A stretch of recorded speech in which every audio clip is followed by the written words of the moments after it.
So, to continue our discussion on the communication as a discipline, we'll just hover among the specific studies of communication.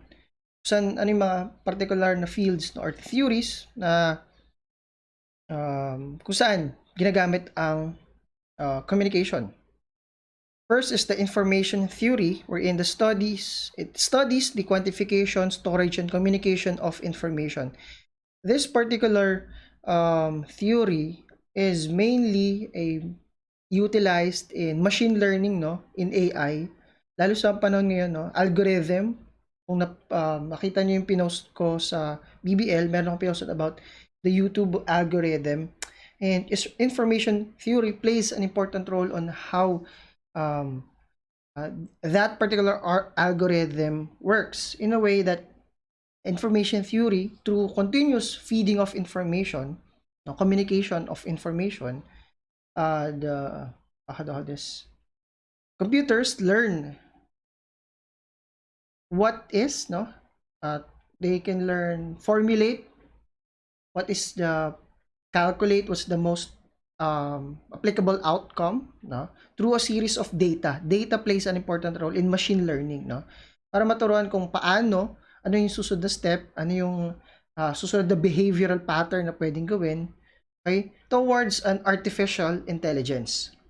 Though hindi naman natin siya masyadong itatap, but just to give you an idea that information theory, communication per se, hindi lang siya nakapalob sa communication studies or um, sa humanities and social sciences, pero pasok na pasok din ito sa mathematics, no? Okay? And mathematical modeling. So next we have communication studies, study of communication in relationships, can range anywhere from interpersonal to organizational. So ito yung focus nito is can be professional, personal, public, in terms of critical, ethical, empathetic, transformative, collaborative, creative, just, and dialogic, na pakipag-communicate, no? So, relationships in communication. Primarily, mas madaling intindihan, pasok dito, no, yung journalism, okay? Journalism. Ito yung pinakamagandang example. How we make sense of how information is being distributed, no? Distributed to various media and being fed, no, to individuals, being not necessarily fed, pero kino-consume. I think that's eerily similar. Kino-consume at dinadigest, no, ng mga mambabasa. Then we have biosemiotics, so biology interpreted as a science system study, or to elaborate, a study of signification, communication, and habit formation of living processes. Semiosis, that there is semiosis or changing sign relations in living nature. Halimbawa, an example is, changing of seasons, na sabay-sabay yung mga puno na naglalagasan ng dahon, nag-iba yung kulay ng dahon. They are following a specific pattern, no? Formation. Na ito yung nagsisignify na ganito yung nangyayari, na pag ganito yung bilang ng rings sa loob ng puno, pag kinat mo siya, ito yung edad nito, that can be part of the science system study, the biosemiotics.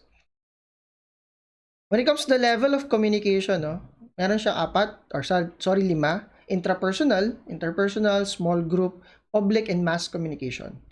Intrapersonal, you are both the person sending and receiving the message. Chances of misinterpretation or miscommunication are essentially non-existent. Why? Because you're basically talking to yourself. Ito yung mga self-reflection, okay? Or how do you call this? Siguro meditation, meditative states, or even you thinking out loud on your own. So, to brainstorm for possible answers.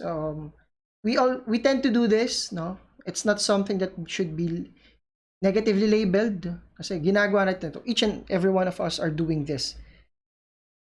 And again, it's considered as a communication, no? Communication level. Interpersonal, on the other hand, ito yung typical na alam natin, involves two parties regardless of who it is or ilan, a sender and a receiver. Who uses common language to transmit message. The person receiving the message has to receive and comprehend the message that the sender intended to send. Okay? Meron silang pagkakaparehas as to how, or rather, meron mutual understanding on the language being used para magkaroon sila ng pagkakaintindihan. Then we have small group, interactions among 3 or more people who are connected through a common purpose, mutual influence, and a shared identity. Meaning, siguro be-brainstorm kayo ng group nyo, that can be considered as small group discussions, okay, small group communications, which also exhibits interdependence, that you need each other's ideas to make sense of a project, to complete something, a task. And in communication, it plays small groups play an important role, in further understand, in completing small group communications.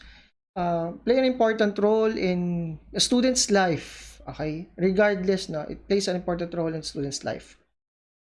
Public communication, for some of you may experience na siguro sa ganito, individuals or groups engage in dialogue in the public sphere in order to deliver a message. Okay? Siguro kung kayo nangampanya na, sumali kayo ng student council, nangampanya ka either high school or ngayon, ginawa nyo na ito. Okay? Speaker's emotions put the recipient in a particular state of mind and influence how the listener interprets what is said. Siguro NISA can be considered is public communication. Okay? Yung teacher nyo nagsasalita in front of class, public communication. Or halimbawa, siguro pag nasa public place kayo, meron doon siguro nagpo-protest. Yan. Can be considered as public communication. Then mass communication. Transmission of information to large numbers of people through the mass media. Dito pasok yung journalism, no? Okay? Newspapers, magazines, periodicals, etc. So, you're delivering information to a larger public through traditional mediums, or media of communication, such as the TV, the radio, nowadays social media, okay? An integral part of communicating to the masses, communicating to the public. Okay? Newspapers, magazines, periodicals. So, before we end the discussion, when it comes to communication, it's something that's an integral part of our daily lives. And communication is very much has various levels, and within each levels, may iba't ibang scope. Okay?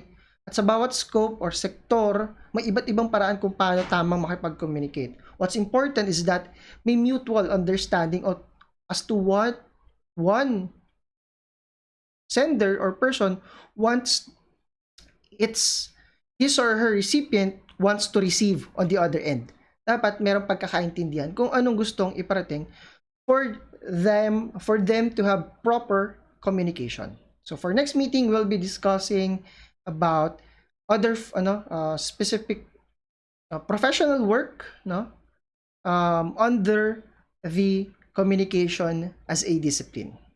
With that, thank you.